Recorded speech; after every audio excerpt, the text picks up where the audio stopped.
महाराजा प्रसन्नजित कहते कि भगवान यदि पुत्र पैदा होता तो उत्तराधिकारी होता, और बेटी तो उत्तराधिकारी नहीं बनेगी ने।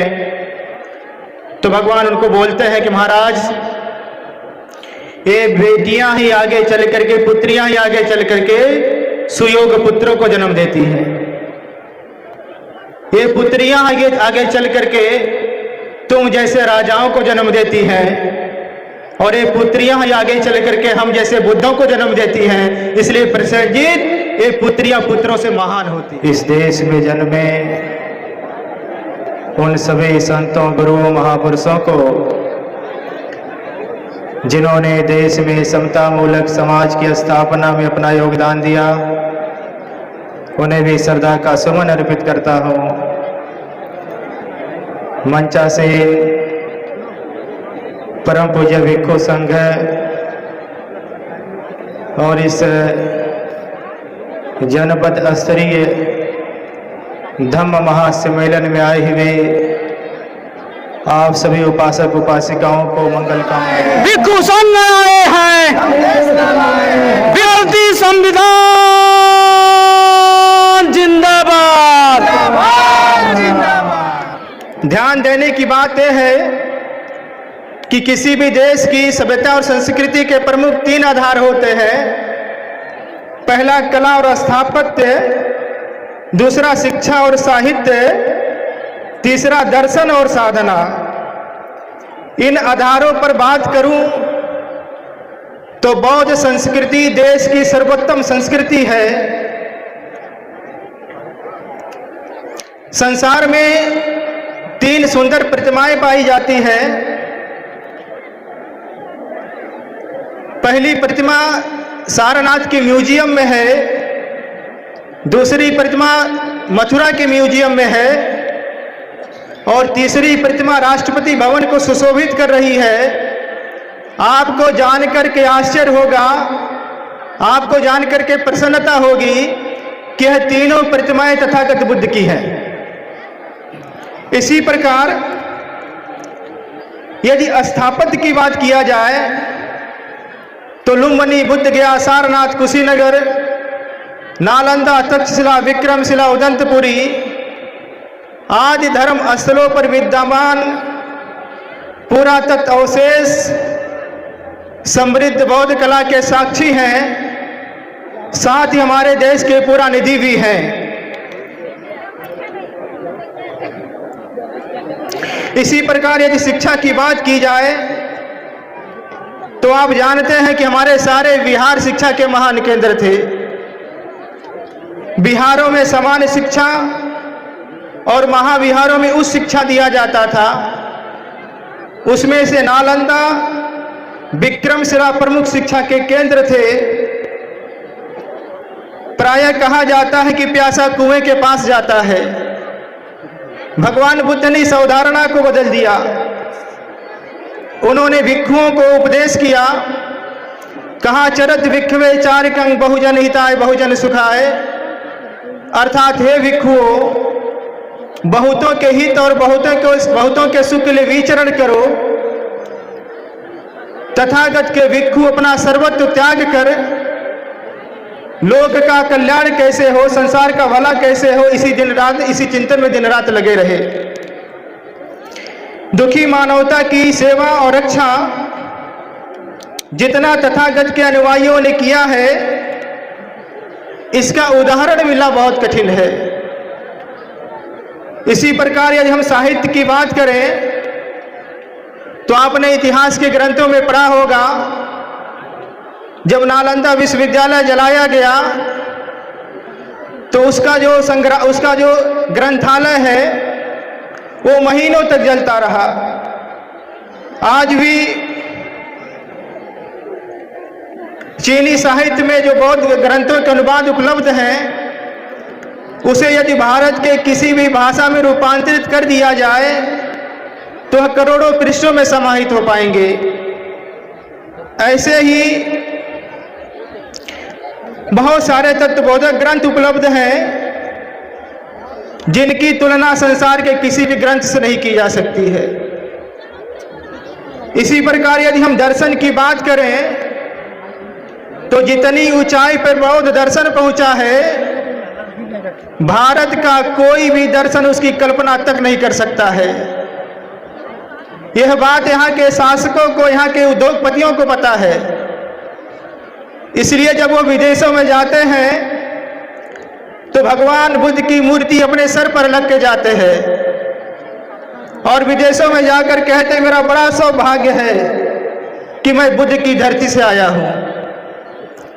कहते हैं कि भारत ने संसार को युद्ध नहीं बुद्ध दिया है और मेरा बड़ा सौभाग्य मैं उसी धरती पर पैदा हुआ हूं।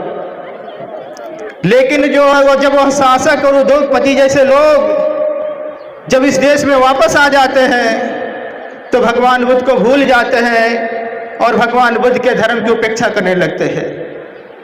बंधु, हमें किसी से कोई शिकायत नहीं है और ना ही किसी से कोई दुर्भावना है, लेकिन जो बातें सच है उसे कह रहा हूं। ईसा मसीह का जन्म भारत में नहीं हुआ है और न ही हजरत मोहम्मद साहब का जन्म भारत में हुआ है, लेकिन जब उनके जीवन से कोई पर्व उत्सव आता है तो इस देश की सरकारें बड़े धूमधाम से मनाती हैं। लेकिन जिस महापुरुष ने भारत में जन्म लिया, जिस महापुरुष ने भारत में ज्ञान प्राप्त किया, जिस महापुरुष ने भारत में प्रथम उपदेश किया, जिस महापुरुष ने लगातार 45 वर्षों तक लोक कल्याण का जीवन व्यतीत कर कुशीनगर की भूमि पर महापरिनिर्वाण को प्राप्त कर लिया, जिस महापुरुष के कारण यह देश विश्व गुरु बना और जिस महापुरुष के कारण यह देश सोने की चिड़िया बना, जब उनके जीवन से कोई पर्व उत्सव आता है तो इस देश की सरकारें कुछ नहीं करती है।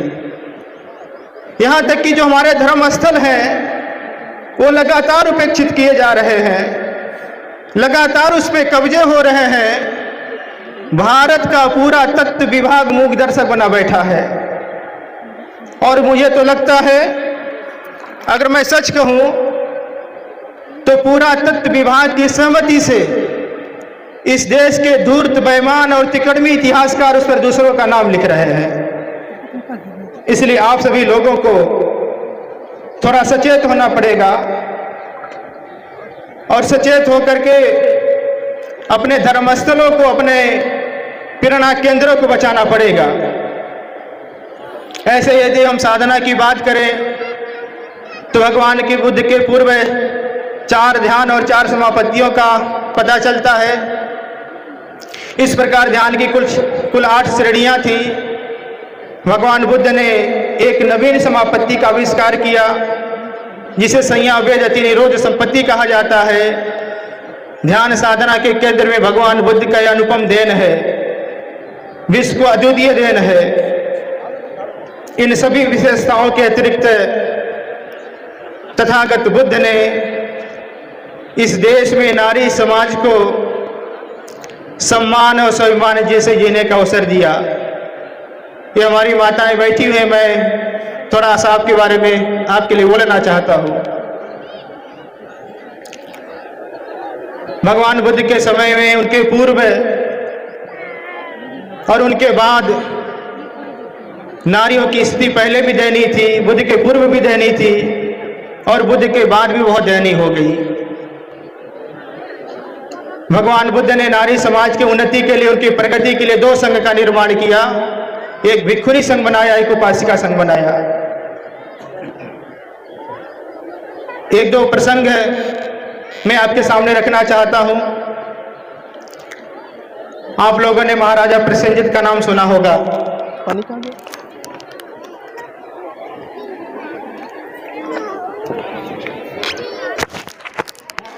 महाराजा प्रसेनजित भगवान बुद्ध के बहुत बड़े अनुयायी थे। भगवान बुद्ध की देशना सुनने के लिए उनके पास गए हुए थे। भगवान बुद्ध की देशना चल रही थी और बैठकर देशना सुन रहे थे। उसी समय उनके मंत्री ने आकर के उनको सूचना दिया, कहा महाराज महारानी ने पुत्री को जन्म दिया है। महाराजा ने जब सुना कि महारानी ने पुत्री को जन्म दिया है तो महाराजा प्रसेनजित उदास हो जाते हैं, निराश हो जाते हैं और वो सर लटका करके धर्मसभा में बैठे हुए हैं।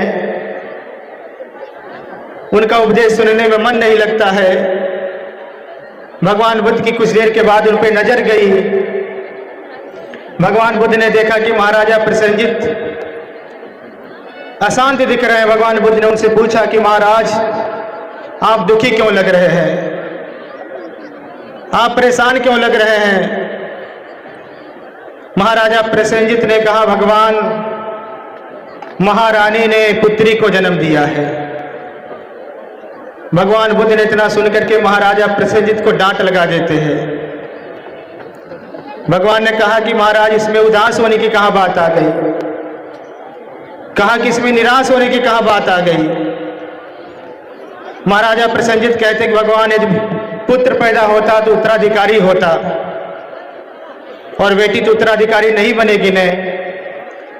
तो भगवान उनको बोलते हैं कि महाराज, ये बेटियां ही आगे चल करके, पुत्रियां ही आगे चल करके सुयोग पुत्रों को जन्म देती हैं। ये पुत्रियां आगे चल करके तुम जैसे राजाओं को जन्म देती हैं और ये पुत्रियां आगे चल करके हम जैसे बुद्धों को जन्म देती हैं। इसलिए प्रसेनजीत, ये पुत्रियां पुत्रों से महान होती है। भगवान बुद्ध ने आज के 2500 वर्ष पहले कहा कि पुत्रियां पुत्रों से महान होती है। एक वृतांत और बहुत मुझे आकर्षित करता है। आप लोगों ने आम्रपाली का नाम सुना होगा। आम्रपाली वैशाली की रहने वाली थी। भगवान बुद्ध वैशाली गए और आम्रपाली के विहार में रुके, आम्रवन में रुके हुए थे। जब आम्रपाली को पता चला भगवान हमारे आम्रवन में रुके हुए हैं, आम्रपाली भगवान से मिलने गई। भगवान ने उन्हें उपदेश किया। आम्रपाली बहुत प्रसन्न होती है, भगवान से कहती, भगवान कल आप मेरा भोजन स्वीकार कर लीजिए। भगवान बुद्ध ने आम्रपाली का भोजन स्वीकार कर लिया। आम्रपाली भगवान को आमंत्रण देकर के वापस आ रही थी। उधर वैशाली की लिच्छवियों को, राजकुमारों को जब पता चला कि भगवान वैशाली में रुके हुए हैं, वो भी भगवान के पास गए और भगवान से कहा कि भगवान कल हमारा भोजन करिए। भगवान ने कहा कि राजकुमारों, कल का भोजन मैंने आम्रपाली का स्वीकार कर लिया है। राजकुमारों ने कहा कि भगवान उनका मना कर दीजिए, उनका बाद में कर लीजिए, कल हम लोगों का करिए, राजमहल में करिए। भगवान ने कहा कि नहीं राजकुमारों, तथागत ऐसा नहीं करते हैं। तथागत जिसको पहले कह देते हैं पहले कह देते हैं और तथागत कभी बात पलटते नहीं हैं। वो सारे राजकुमार आम्रपाली के पास गए। आम्रपाली से कहा कि आम्रपाली कल भगवान को भोजन कराने दो। आम्रपाली ने कहा नहीं, भगवान को भोजन मैं ही कराऊंगी। राजकुमारों ने कहा आम्रपाली, भगवान को भोजन कराने दो, बदले में तुम जितना चाहो धन संपत्ति ले लो, जितना चाहो मुद्राएं ले लो, लेकिन कल भगवान को भोजन कराने दो।